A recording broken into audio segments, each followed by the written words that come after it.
न्यूजरूममध्ये आपलं पुन्हा एकदा स्वागत. आपण गप्पा मारतोय ते गायक महेश काळे यांच्याशी. मात्र या गायकाच्या मागे दडलाय तो चित्रकार, आणि त्यातलाच तो चित्रकार आता आपण बघणार आहोत एका कॅनव्हासवर. आमच्याकडे कॅनव्हास तातडीनं नव्हता म्हणून आता ह्यांनी जे सांगितले ते विनोद आहे का सत्य आहे पुढच्या 1-2 मिनिटात तुम्हाला कळेल.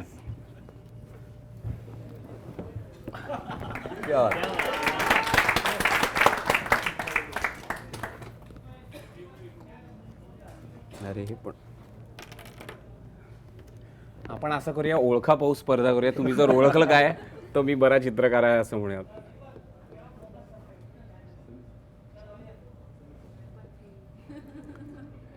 गणपती बाप्पा चांगलं व्हावं म्हणून.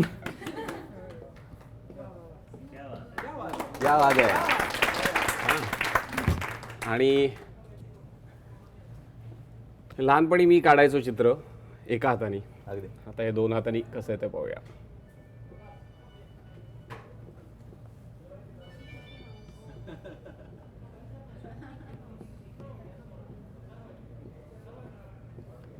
काय आहे मी की सुपर. आणि आता श्रेयसनी सांगितलं म्हणून सीझन येतोय म्हणून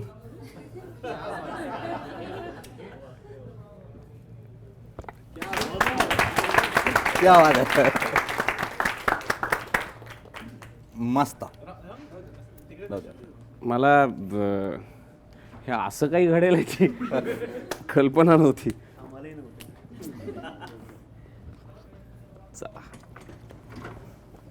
येस, आपण एक सुंदर चित्र बघितलेलं आहे आणि एका हातानं काढणारे अनेक चित्रकार आहेत आपल्याजवळ. दोघी हातांनी उत्तम असं चित्र आता मी काढणारा. फाईन ट्यून करतो. एका हाताने वाईट चित्र काढणारे खूप आहेत, 2 हाताने वाईट चित्र काढणारे खूप कमी.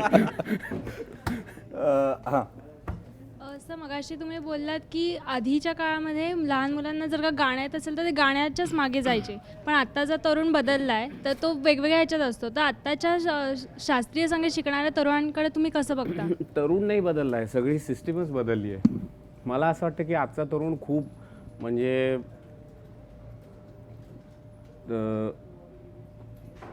पूर्वी जर 25 वर्षाच्या मुलाला जे काय शहाणपण असेल तो आता 13 वर्षाच्या मुलाला तो शहाणपण आहे. मग तुम्ही बघा, आपल्याला आईवडिलांना कधी कधी आयपॅड चालवायला त्रास होतो, 2 वर्षाची मुलं धडाधड काढून फोटो काढत असतात.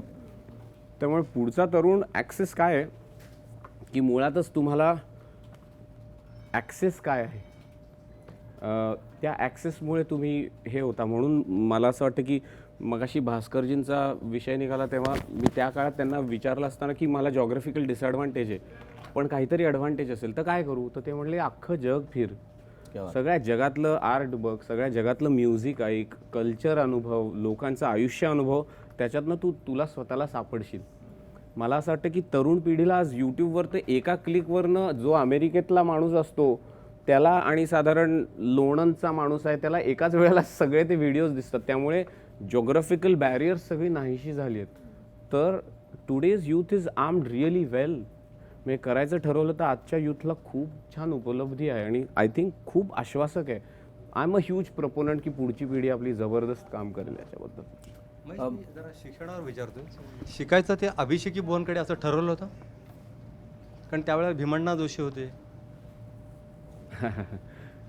नाही, सगळ्यांकडे शिकायला आवडलं पण मला बुवांचं गाणं सगळ्यात काय ना की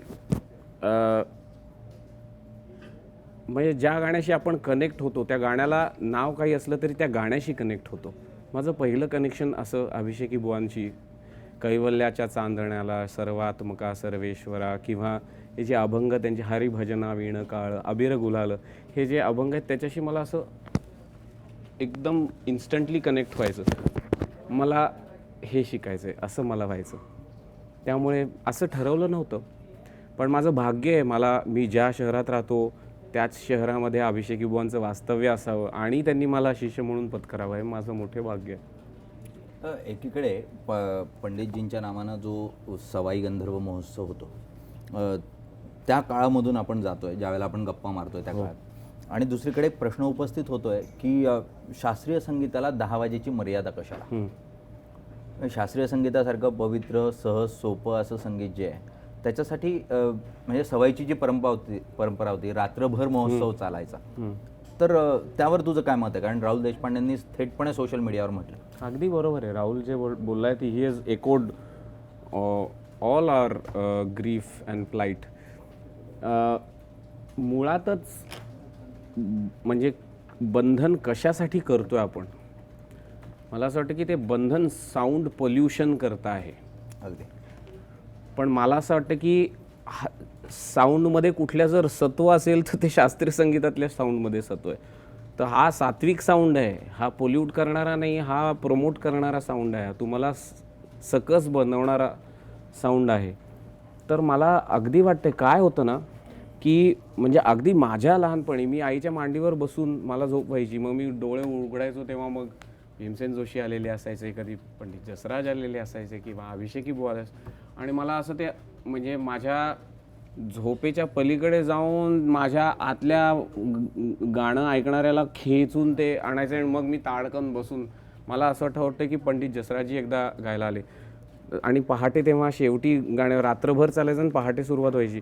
तर मी आईच्या मांडीत बसलो, आता आपल्यासमोर येणार आहेत पंडित जसराज, कडकडून टाळ्या वाजल्या. त्या टाळ्यांमुळे मी जागा झालो. मग परत झोपलो. मग जसराजींनी ओम श्री अनंत हरी असा उठलो मला, आणि तो मी असाच होतो आणि मला ते अजून आठवतं आहे. तर काय होतं की आता तो काळच गेला हो. आता म्हणजे it has become like a दंतकथा. किंवा मला असं वाटतं की ही जी हिरवळ आहे संस्कृतीतली ती कुठेतरी त्याचं विनाकारण कॉन्क्रिटीकरण होतं आहे का? मग कॉन्क्रीट म्हणजे प्रोग्रेस का? किंवा साऊंड पोल्युशनमुळे ह्याच्यावर बंदी आहे, तर ही बंदी बरोबर आहे का, गैर आहे का, हे कुठेतरी आपण पडताळून पाहिलं पाहिजे. मला असं वाटतं की शास्त्रीय संगीत एस्पेशली सवाई गंधर्वसारखा जो महोत्सव आहे, मला असं वाटतं की तो जसा आपला ताजमहाल आहे ना, तसं सांस्कृतिक it's a wonder of the world. आणि त्याला तुम्ही म्हणजे बंधन कसलं तो जगासमोर अगदी छाती ठोकून मांडण्याची गोष्ट आहे. तर मला असं वाटतं की ते ऑल नाईटर करावा, 3-4च नाही तर 7 दिवस 14 दिवस करावा आणि अख्ख्या जगातल्या लोकांना आपण त्याच्यासाठी बोलवावं. महेश सर, मला असं विचारायचं होतं की कट्यार नाटक जेव्हा तुम्ही केलं तेव्हा तुम्ही अभिनय खूप छान केला होता, पण मग तेव्हा अभिनयासाठी काही खास मेहनत घेतली होती त्यावेळी? बघून म्हणतेस का उगीच? मी बघितलं कट्यार नाटकही मी खूप वेळा बघितलं. सुबोधला मग एक मला असं वाटतं की मुळातच मला मागे कोणीतरी विचारलं तुम्ही आयटम सॉन्ग गाल का, हे नॅशनल अवॉर्ड मिळाल्यानंतर. जरा विचित्र प्रश्न होता. मला 2 मिनिटं असं म्हणजे एकदम बाउन्सर आल्यानंतर जसं होतं ना खेळत असताना असं झालं. पण नंतर मग मी विचार केला, मी म्हणले if it speaks to my heart I will sing it. कारण मुळातच अभिषेकी बुवांनी सांगितलं की गाण्याचा दर्जा ह्या गाण्याच्या प्रकारामुळे ठरत नाही. तसं मला असं वाटतं की मला जर वाटलं की ती भूमिका त्याच्याशी मी एकरूप होऊ शकीन तर ती मी बरी करू, म्हणजे बिलिव्हेबल नक्की करू शकीन. पण त्याचं डिरेक्शन आम्ही कोणीच म्हणजे आम्हाला ब्लॉकिंग हा शब्द मला त्याच्या आधी माहीत नव्हता. ब्लॉकिंग म्हणजे तू इथून इथे जायचं, इथे हे वाक्य म्हणायचे, हा शब्दही माहीत नव्हता. त्याच्यातनं सुबोधनी आमच्यावरती मेहनत केली आहे आणि जे काय त्याच्यात बरं काम झालं आहे त्याचं पूर्ण श्रेय एक तर सुबोधला आणि बाकीचं सगळं श्रेय ह्या टीमवर्कला आहे. त्याच्यात जर बरं झालं असेल तर थँक्यू व्हेरी मच. पण नक्की सांग, तू आता ऍक्टिंगसाठी किती सज्ज आहेस? किती सज्ज आहे मी परत तेच सांगतो. माझा पिंड गाणाऱ्याचा आहे, त्यामुळे आजपासून 50 वर्ष काय करशील तर कदाचित 50 वर्षांतर सांगेन मी ॲक्टिंग केली होती, मी नाटकात काम केलं होतं, एकापेक्षा जास्ती वेळेला केलं होतं, पण मी काय करतो ह्याचं उत्तर गाणं आहे. जर परत मी सांगतो, जर मला असं वाटलं की हे छान आहे, मला ह्याच्यामध्ये काहीतरी मनाशी कनेक्ट होतं आहे, तर नाचही करीन मी. ॲक्टिंग कशाला. जाता जाता जनरली अशा कुठल्याही मुलाखतीनंतर तुमच्याकडे मागणी होत असेल किंवा फरमाईश होत असेल ती घेई छंदाची, मला ती नाही करायची आहे. मला उलट तुम्ही ज्या वेस्टर्न वर्ल्डमध्ये बऱ्यापैकी आयुष्य आत्तापर्यंत काढलेलं आहे, मला तुमच्या पॉप्स किंवा पाश्चात्य संगीत तुम्ही ऐकलं असेल त्याच्या काही ओळी, कदाचित बॉब डिलन असेल, आय डोंट नो, मी त्याच्या ओळी एक शब्द शोधतो, मला चुकीचे शब्द चालेल ना? हो हो, पटकन शोधतो. काय हे गाणं जे आहे ना, आपल्याकडे जशी पसायदान आहे तसं मला असं वाटतं की हे जगाचं पसायदान आहे. वी आर द वर्ल्ड नावाचं एक गाणं आहे. ऑल स्टार्सनी आता ते परत रिक्रिएट केलं, पण पूर्वी ते म्हणजे जॉर्ज मायकल होता, त्याच्यात लायनल रिची, सगळे तेव्हाची जी टीला टर्नर, पूर्वीचे जे सगळे दिग्गज गाणारे होते, त्या सगळ्यांनी एकत्र येऊन ही जगासाठी केलेली प्रेयर आहे. तर मला, आणि कसं आहे, तोपर्यंत मला लहानपणी मी ते गायलो होतो शाळेमध्ये सगळ्यांबरोबर, पण नंतर मी जेव्हा पसायदान बघितलं, पसायदानातला मतितार्थ पाहिला, किंवा सर्वात्मका सर्वेश्वरा, हे सगळ्यांचं भलं होऊ दे, अशी एक प्रेयर, मला असं वाटतं की नाट्यसंगीताला लाभलेलं पसायदानच आहे ते बघितल्यानंतर मला वाटलं की हे खरंच म्हणजे पसायदानासारखंच आहे. वैश्विक पसायदान जर इंग्लिशमध्ये असेल तर हे असेल तर ते जाता जाता जर हे लोड झालं तर झालं. There comes a time when we hear a certain call, when the world must come together as one. And there are people dying. Oh, it's time to lend a hand to life, the greatest gift of all. We can go on pretending day by day that someone somewhere will soon make a change. We are all a part of God's great big family, and the truth is that love is all we need.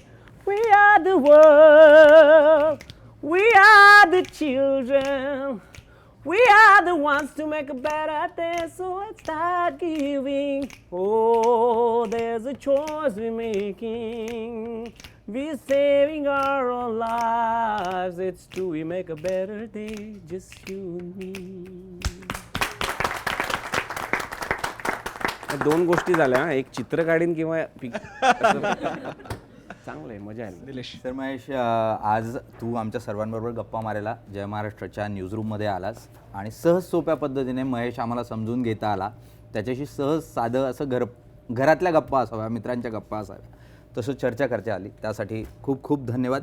पुढच्याही काळामध्ये जेव्हा जेव्हा तू मुंबईत असशील, शक्य असेल त्यावेळेला निश्चितपणे भेटू. प्रेक्षकांबरोबर प्रेक्षकांच्या मनातले जे प्रश्न आहेत तेही आपण महेशजी यांना विचारूयात. पण इथे आज न्यूजरूममध्ये थांबण्याची वेळ झाली आहे. बघत राहा जय महाराष्ट्र.